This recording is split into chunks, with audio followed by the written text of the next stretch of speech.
Hey everybody, Nick here again, and just wanted to talk to you guys a little bit about a different edition of Dungeons and Dragons this time. So I was been talking about Advanced D&D previously, and I'm going to talk about another old edition of Dungeons and Dragons, but this time I'm going to talk about the 1981 Tom Moldvay edited Basic Rules, and so that would be this book right here. Right, which I've shown you guys before, I think. Came in this box, right, which again is kind of a purple or pink box, not the red box, even though the rule book here is clearly red. It was followed then by this booklet here, which is the Expert Set Rules, which was edited by a guy named David Cook, along with Steve Marsh. So they did this one, which was sort of an expansion. So this is levels 1 to 3, and this is levels, I think, 4 to 14. So, and the expert set came in this box. So, and they each were packaged with a module. The basic set came with Keep on the Borderlands, and the expert set came with the Isle of Dread. This right here. So. Okay, so I'm going to spend a little bit of time talking about each of these, I'm not going to talk about the expert set here, but I am going to talk about the basic rules. There's plenty to talk about just with the basic rules. And I just wanted to say that the basic rules are a refinement of earlier iterations of Dungeons & Dragons, which I'm not going to talk about here, but just note that, that this is really, in many ways, the 1981 rules are a refinement of the original 1974 rules, just going in a very specific direction. And they had a slightly earlier version, so there was the original 74 box set, then they had the 1977 home set, and now we have the 1981 Moldvay set. So this is the second basic set, basically, and precedes the Frank Mentzer red box, which comes out in '83. Okay, the Frank Mentzer edited red box. But again, these are all just variations of the original game written by Gary Gygax and Dave Arneson. In fact, you see that right here, right? Gary and Dave are credited here, and then it says edited by Tom Moldvay. And you get this awesome picture here, drawn by Bill Willingham, who, if any of you guys are comics fans, you might know Bill Willingham because he later went on to do, he did the Elementals comic, and then later went on to do the Fables comic for Vertigo back in the 90s.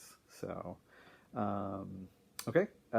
Anyway, just wanted to point that out. Fables in the 90s, I think it was late 90s, early 2000s, something like that. Anyway,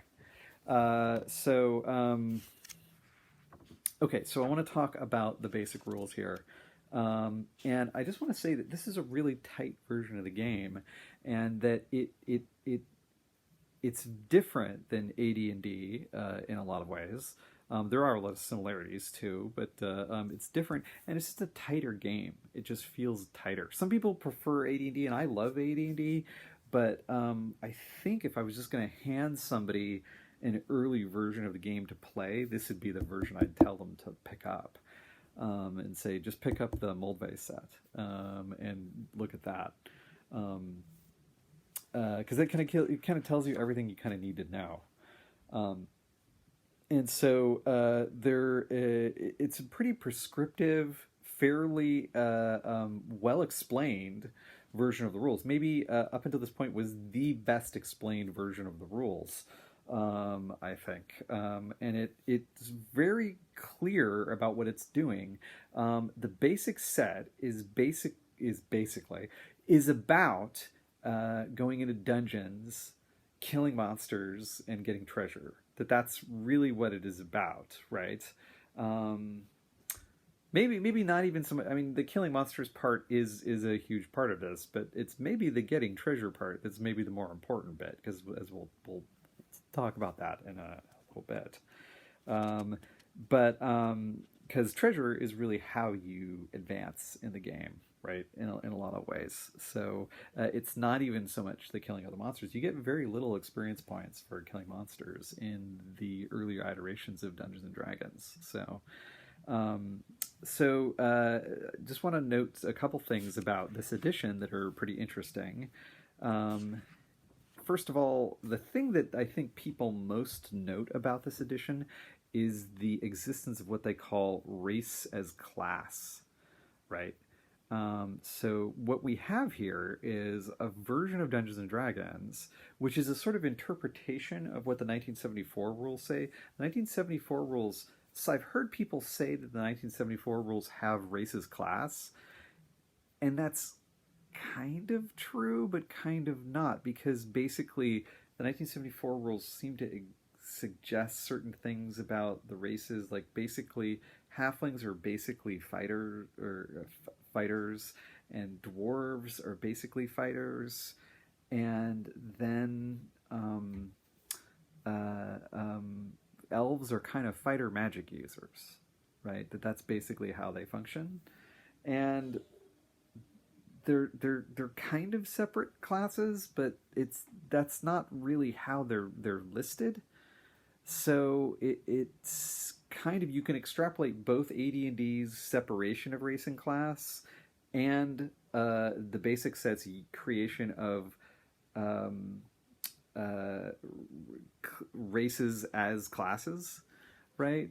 That basically, when you have that, so for example, the classes that we have in the basic set here, right, are clerics, dwarves, elves, fighters, halflings, magic users, and thieves, right? So dwarf is a class, basically, right? And they basically function very similar to a fighter, right? They have certain advantages, though, so each of these ones, they get the races get certain special abilities. Dwarves can detect slanting passages. They have Infer Vision, and yeah, they have better saving throws than some of the other characters because dwarves are tough, right? So there's certain things that they get, and there's certain restrictions they get as well, and they can only go up so high in experience points, or only go up so high in level. Anyway, but that means that clerics are humans, right? Fighters are humans, magic users are humans, and thieves are humans. So that's so if you have a halfling in this game, your halfling is a halfling. That's their class, right? You know, and halflings have some kind of like various abilities and things, but it's kind of like you're kind of the archetypal halfling, right? You know, if you're thinking about Lord of the Rings and the hobbits, right? That's kind of what you are, right? You're one of those characters, right? And if you're an elf, then you are kind of a little bit Legolas, maybe a little bit Elric of Melibene, where you have sort of fighting abilities, but you can also cast some magic, right? So you have this. So elves really are fighter magic users. I like they really tighten that up in here, though, because in the old version, the 1974 rules, the suggestion seemed to be that like you couldn't be a magic user and a fighter at the same time. You kind of had to like choose which day. Like on one day you could be a fighter and wear armor and have a sword, but you couldn't cast any spells. And then like you could decide to just like not wear armor and and cast spells on that day. Like you had to sort of pick, and it seems kind of weird, right? Like that's like you had to sort of decide which class you were going to be like for the day, but you could switch. That was really like vague, and I think a lot of people handled that in very different ways. And I think one of the ways they handled it is the way they have here, which is where you have this sort of hybrid class where you have elves who can cast spells and things like that, but they also can use certain kinds of armor. I think also, like, one thing, if I remember right, if you have elven chainmail, right, if you're wearing elven chainmail, you can still cast spells, which makes them pretty formidable. So anyway, but elves have other advantages too. They have a couple of special abilities. Everybody gets a special ability. Every class gets one, And okay, so that's the first thing I want to note, and got a pretty small list of spells just to start off with. Just a couple spells for each level. You get basically one first level cleric spells, and then you get first and second level magic user and elf spells, because the elves use the same spell list as magic users do. So that's pretty straightforward. But the next part I want to talk about, this is maybe the most important thing about this edition of the game, is how tightly designed the dungeon delving side of things are. Which is this comes in many ways out of the 74 rules. This is in the 74 rules, but then it's kind of refined here by Moldvay. And basically, a couple things we should note is that the things that are important to remember in the dungeon, because that's what this edition is focused around. Levels 1 to 3, they kind of assume that most of the game is going to be taking place in a dungeon, and then maybe it's kind of assumed you would be in a town because there is like equipment you can buy and things like that. There's not really a discussion about like purchasing equipment or what the world is like outside of the dungeon. Really, it's supposed to be pretty much dungeon focused, this edition. These first 3 levels. The expert set, which they assume people would buy eventually, has rules for creating the exterior world around the dungeon. So you have the wilderness, right? And then, there potentially, could be some rules in there for having communities and things like that. So towns where you could buy things. So there is a real focus here, though, on the dungeon. And we don't really get a ton of information about the exterior world, really, which leaves things really open for the dungeon master to kind of determine what they want to do with that. But then they can fill that in when they get, the characters become more experienced, because then they're going to be not only just going to the dungeon, but now it's like, okay, the dungeon isn't the only place that's dangerous, but now like we're going to go like out into the world, and so like the dark forest can be like have monsters in it too, so that the world itself becomes kind of potentially dangerous, right? Okay, and I'll talk about that stuff when I get to the expert set. But this is really dungeon focused, and so the rules for dungeon delving here are really good, I think. And if you pay attention to them and you follow what they say, right, it's really good, and it creates this sort of tense environment for the players to sort of exist in, especially if the players understand kind of what's going on as far as how this all works. So the key thing one of the key things is that's important to know is movement and time, right? Those are really important elements of exploration in a dungeon, because, for example, movement is how far you're going to be able to move in the dungeon, right? And how fast you're moving is going to be determined by the rate their movement rate, right? But also what they're doing too, because they might be exploring or searching for traps or doing other kinds of activities that would slow their movement through the dungeon, right? Depending on what they're doing, that may alter their movement. Also, how encumbered are they? This is a rule most people don't use in basic Dungeons and Dragons, but it has to do with like how heavy are the items that they're carrying, and they actually have rules for that.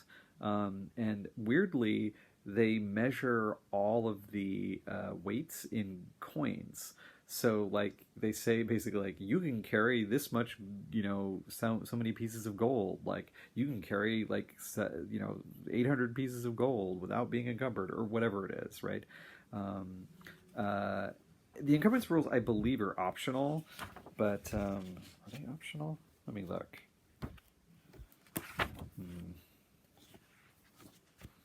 Anyway,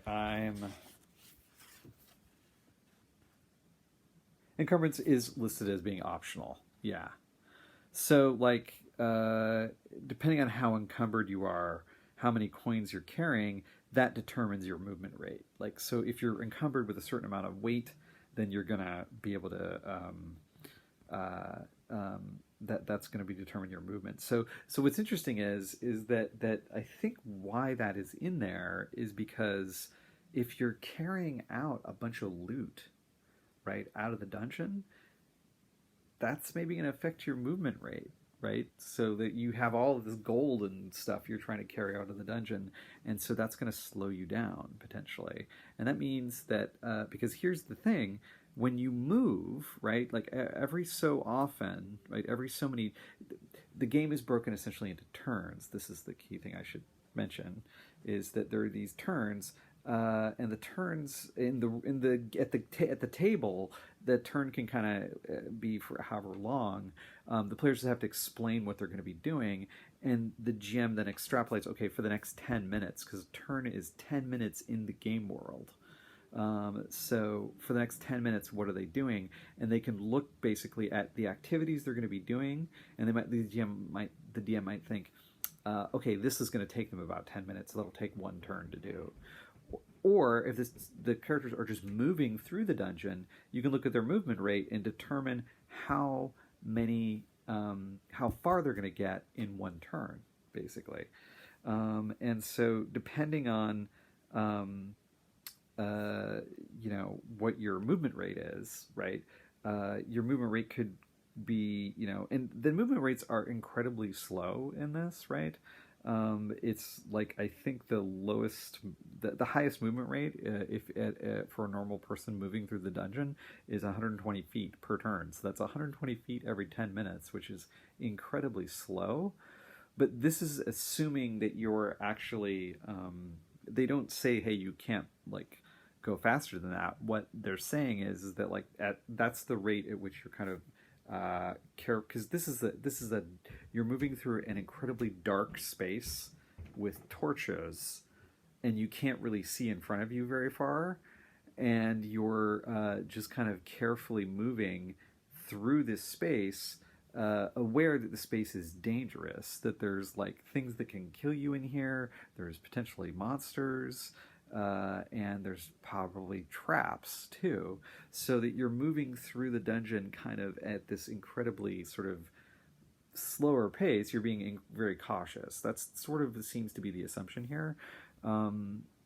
I think you can go faster than that, but it just probably would mean that you are being gonna miss things, or maybe you just there's no chance for you to even detect a trap or anything like that. You'll just like trigger it or run right over it potentially, or you might just stumble onto some monsters if you're just like booking it through the dungeon, which there might be a reason to do that, right? But again, this is also going to be, you're going to be slowed if you're carrying things.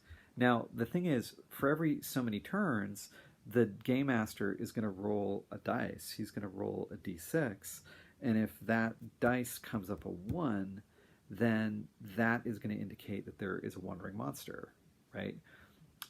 And so what that means is that there are the monsters in encounter areas in the dungeon, right? But there's also monsters that wander around the dungeons too. And usually there's like there is an actual chart in the book that for wandering monsters, but you can also, there's also many modules have like custom charts that are designed specifically. So here's the wandering monster chart for like level 1, right? But there are,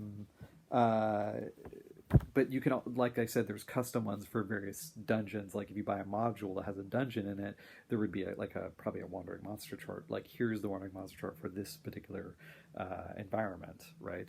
So, so I think that is an important element here, that we have this thing happening where if you're going to be staying in the dungeon, it's going to trigger this wandering monster check, right, for so long, and then you're going to run into a monster. And what that means is that you're going to be fighting the monsters, you're going to be killing them, okay, but also that potentially means that you're getting more chances to be wounded, right? And characters in basic Dungeons and Dragons are pretty fragile, right? A magic user has at most 4 hit points at first level. So that's pretty bad, right? A magic user is super fragile, which is why they usually should be try to be protected, by the other characters who are a little bit hardier. But even so, I think a fighter only still has like 8 hit points or something like that. So everybody is pretty fragile. So it also means that a lot of these characters are going to die like relatively quickly. The good news is that it doesn't take long to roll up a character. So it takes like I don't know, 20 minutes, 15 minutes to roll up a character. If you get fast at it, I think you probably do it in 5 or 10 minutes. Like if you really know the system. So like I think I would suggest if you play this game, roll up a pile of characters, roll up like 3 or 4, right, and then pick which one you want to use, and you've also potentially got these other characters as backups, right, in case one of your characters dies. It's a game, and you should, if you're running basic Dungeons and Dragons, you maybe make this clear to the characters going in that like this edition of the game is extremely deadly, right? You should tell them that, because they're gonna, if they go in thinking this is gonna be like 5th edition, where characters are a little bit hardier, or even AD&D, the characters are a little bit hardier. Not all of them. The magic users still only have like 4 hit points, but fighters get a little more hit points, and there is some bonuses and things you can get to boost things up. People often also house rule that to say you start at maximum hit points and things like that. AD&D feels more like it's amenable to house ruling like that. You can certainly house rule basic D&D too, but I think that if you don't house rule basic D&D, it works really well just as it is, right? You don't have to really monkey with it, although lots of people do, right? And of course that's one of the parts of the D&D culture is monkeying around and hacking the games, to make it what you want it to be, which is fine. But my point here is that this edition is pretty tight and it works pretty well without any changes, right? And so I would suggest playing it without making any changes if you try it, just to try it out, right? And then you can see later if you want to add some house rules, as they say, right? So, but okay, so things you have to think about also is your resources. So things like light, right? Light is an important element. So like how long are your torches going to last down in the dungeon, and those are going to potentially be burning out at a certain point. So the DM should keep track of that stuff. Like what is your light source? How long is that light source going to last? And then that's important. So Infer Vision is something that some of the characters might have, but Infer Vision doesn't work if you have light going, right? So, and if you have lights down in the dungeon, if you have like torches or a lantern or something like that, obviously the monsters will be able to see you, right? So because they're going to see lights moving through the darkened hallways, and most monsters in the dungeon can see in the dark, so they don't really need to have torches. Some of them might, and there might certainly be humans down there who need light like you do. I suppose it's also possible to have a whole party of dwarves or something like that, and everybody has Infer Vision, and that's fine too. In which case you wouldn't need torches then. You could just go down in the dark dungeon without torches, and there's a certain advantage to that maybe. So light is something to think about. It's a resource, really. Doors also, interestingly enough, in this edition are pretty interesting because they don't function the way we think of doors normally do. They're really a game mechanic. And so what happens with the door is that a door is stuck. The doors are all considered to be stuck doors, and so you have to kind of pry them open, right? And when you pry them open, you have to make a roll to see if you can do that. And if you have a higher strength, you're going to be better at that. So this is where fighters also who have a high strength are going to be better at like opening these doors. So that's another advantage that they have. And that's normal doors, right? Normal doors are like that. Also, normal doors it notes this, will close right? If you don't do something to kind of keep them open, like that's why one thing they talk about these like door spikes and things like that. You can like spike open a door to like kind of hammer it open so the door can't close. If you do that, that's actually really useful. Otherwise, the door is going to close again, and you're going to have to then try to open it again. And again, for every time that you're sitting there trying to open the door, time is going by, right? And that means that more time goes by, the more likely you're going to run into another wandering monster. So the doors serve as kind of ways to sort of delay the party and create these sort of obstacles, right? Secret doors, of course, are also important because they're hidden doors that the party may or may not detect. Any character has a 1 in 6 chance of finding a secret door. Any elf has a 2 in 6 chance. The DM should only check for finding a secret door if a player says that the character is searching for one and searching for one in the correct area. The search takes 1 turn, so that means 10 minutes just to search one area.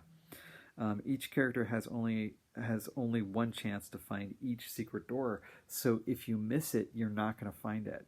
So that's interesting because you're not going to just keep like, hey, I'm going to stay in this area and like keep checking the wall, until I find the secret door. Like that doesn't happen. Like the rule is pretty clear here. You got 1 shot at it. If you miss it, then too bad.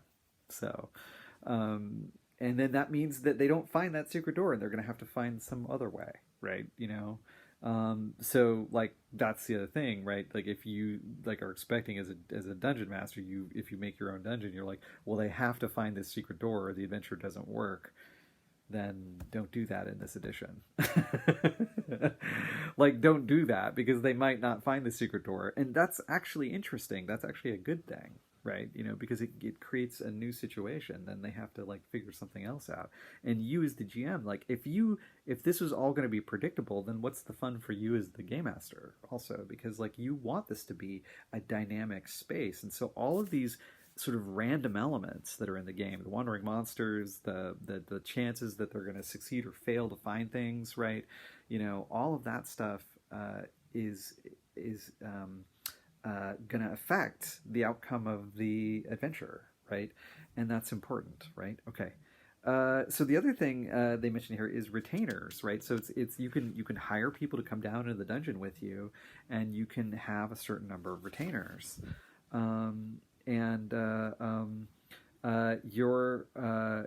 That you can roll to see if they're gonna like join up with you. So you have to like kind of recruit them, right? Which is interesting. So that is actually something that can happen, I suppose, in the town. They don't really. It's not really detailed exactly how that happens in any great way, but you can kind of extrapolate that like, oh, there's got to be a place where we can go and hire these people. So that's something that your town, if you have a town in D&D in this edition, you would need to have an element where there's a place they can go to get retainers, right? Where they can hire like mercenaries or whatever. And then there's sort of a reaction roll to see whether they're going to join up with you. And so it's interesting. And then this is also an edition that has morale in it. So like your retainers have a certain morale level, and the monsters do too. So that and this is something that really got sort of X'd out of D&D at a certain point because they just kind of left this up to the DM. But morale is actually a number that's attached to the monster or the hireling. And so like if something bad happens, right, they might have to make a morale check, and if they fail that roll, then they're going to run. So they lose the morale. They're going to run off into the back up to the surface because they're sick of this dungeon, right? And so they might leave your characters, right? Or the monsters, might just run away too. If say you're fighting a bunch of goblins and you kill the goblin chieftain, and there's just a few goblins left, and you miss their morale check. They might run off back into the dungeon because hey, the boss got killed, and what are we going to do now? So maybe better not to stay here and get killed by these adventurers, but maybe best to go hide back in the dungeon somewhere. or maybe they know another way out of the dungeon or something like that. So there's all sorts of possibilities there. But I think that's also an interesting element, that morale is actually a huge part of this, that remains another random element of the game, right? Also, the other thing is encounter reactions, right? Because you can talk to the creatures in the dungeon. You don't just go into this situation and you just fight everything necessarily. You can choose to run away, you can choose to fight them, or you can choose to deal with them in some way. You can parlay with them and sort of like, hey, I'm gonna try to talk to the monster. And the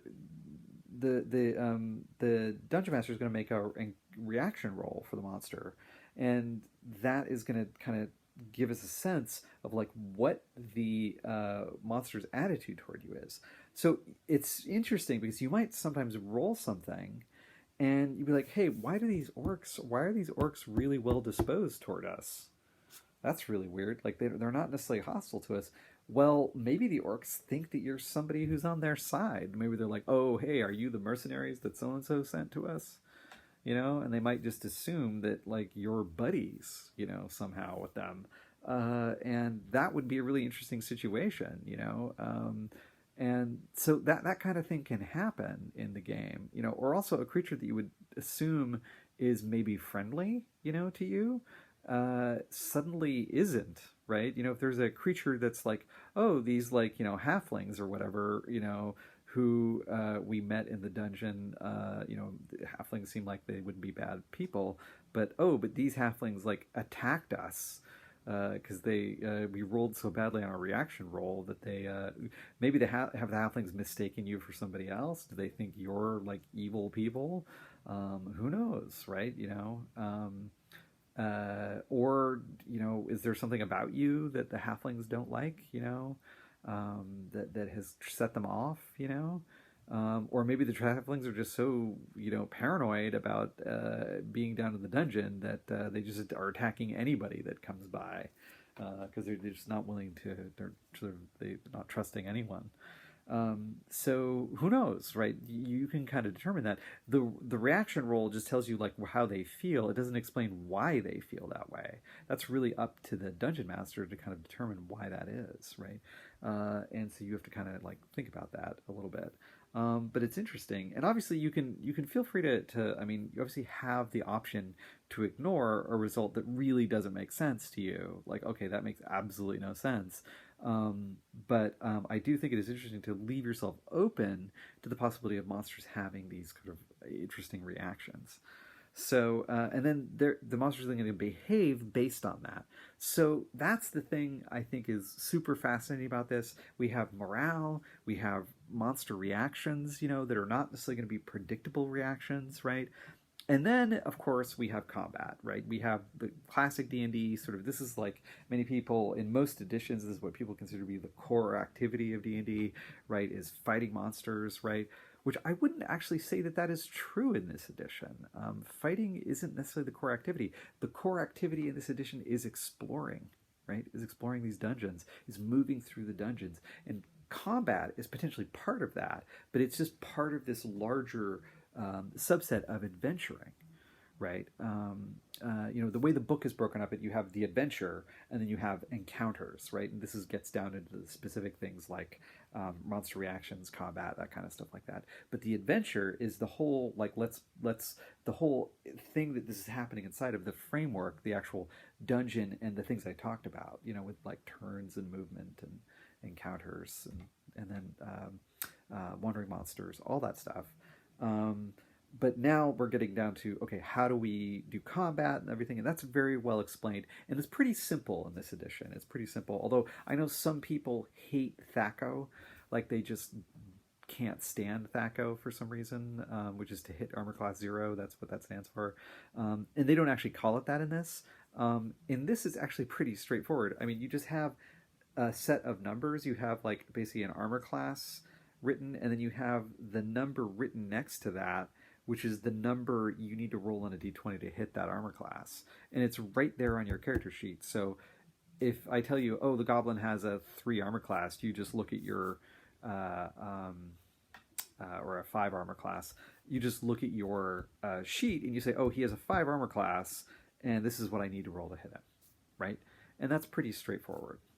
So it's not that complicated. You can either write that on a character sheet, or sometimes I've given characters like an index card that just has that information written on it, so they have that just as a reference. It's pretty straightforward, and that will change as they level up potentially, but that only changes every few levels. So most of the time that information will be pretty. It does change, but it's static for a number of levels. Anyway, but that's all stuff I wanted to talk about. I think it's got a good selection of monsters in here. There's a pretty great selection in the basic rules, and then they add another set of monsters in the expert set, right? Which is has like even more monsters to it. And some of the monsters in here are pretty dangerous, like pretty deadly. A lot of save or die kind of results, kind of thing. So you got to be careful about that. You get bitten by a giant black widow spider. Any victim of the bite of a black widow must save versus poison or die in one turn. So you'll die in one turn. So that's 10 minutes, right? That's not one round. That's 10 minutes. Remember, a turn is 10 minutes. So the round is 1 minute in the game, and a turn is 10 minutes. That's basically how it interprets things. Or actually, is a round? Maybe I'm wrong. Round is 1 minute in some other editions, but I'm forgetting in this edition whether it is a minute. I think it's actually less than that. I think it's like 20 seconds or something like that. Anyway, but which makes more sense actually than a minute. A lot of people kind of freak out about the idea of a combat round being a minute long, and that's what it is in AD&D. Of course, in AD&D it's explained that it's not that you're just hitting once in a minute. It's that you are of the kind of combat that's happening, in this furious combat that's sort of happening in the course of a minute. You get one chance to really make a decisive blow against the other person, basically. So it's assumed that you're sort of actively fighting that whole time, and it's sort of abstracted, right? Whereas this is a little less abstract, I think, because they've shortened the round more. But it still is a little bit abstracted. D&D is not super interested, I think, in doing super highly detailed blow-by-blow combats. That's not really how it is. That's why they leave a lot of that up to the dungeon master to sort of describe like what's happening, and to use the dice as a kind of guide for that. That's really, I think, one of the key things you need to understand about this edition is the dice kind of, you have the results, and then you have to provide the kind of narrative rationale for that. And if you don't do that, then the game is probably going to be a little bit less fun, right? So it's important to do that. So like, why did the goblins run away?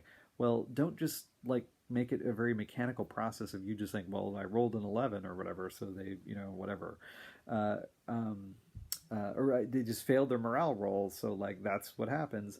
Yeah, you don't need to even tell the players that. Just make that happen, right? You want to follow the rules, right, and make the morale roll, right, but also and follow what happens, right? But you also want to then narratively explain that to the characters, and I think that's also true for combat too. Like, combat should be a narrative, right? So you should be explaining what's happening, not just sitting there saying, okay, you miss, you hit, you miss, you hit. I mean, to some degree that is going to happen a little bit, but and there is going to be, okay, you hit him and now you've done this many hit points of damage, like that is probably going to happen, but a little bit. But I think if you also then make it a narrative, so you're sort of explaining to the players even just a little bit like what's happening. And I struggle with this myself when I play D&D, because I feel like I could make it more dynamic, more interesting than I am. And it's really easy to just fall back into the you hit, I hit, you hit, I hit kind of back and forth, which is really not super interesting. But that is like that is both the strength and disadvantage of the D&D combat system. It is sort of this abstracted thing, which again I think is there's advantages and disadvantages to that, right? We really don't want combat to become too complicated, though. Like, that's the thing, I think, ultimately, that's why D&D works as well as it does, and why this edition, I think, works as well as it does, is because it doesn't make things too complicated. Anyway, I think that's mostly everything I wanted to say. So, all right, so that's going to be my video. This is about, my take on the basic rules. Hope you guys enjoyed that, and I'll see you next time, okay? All right, bye.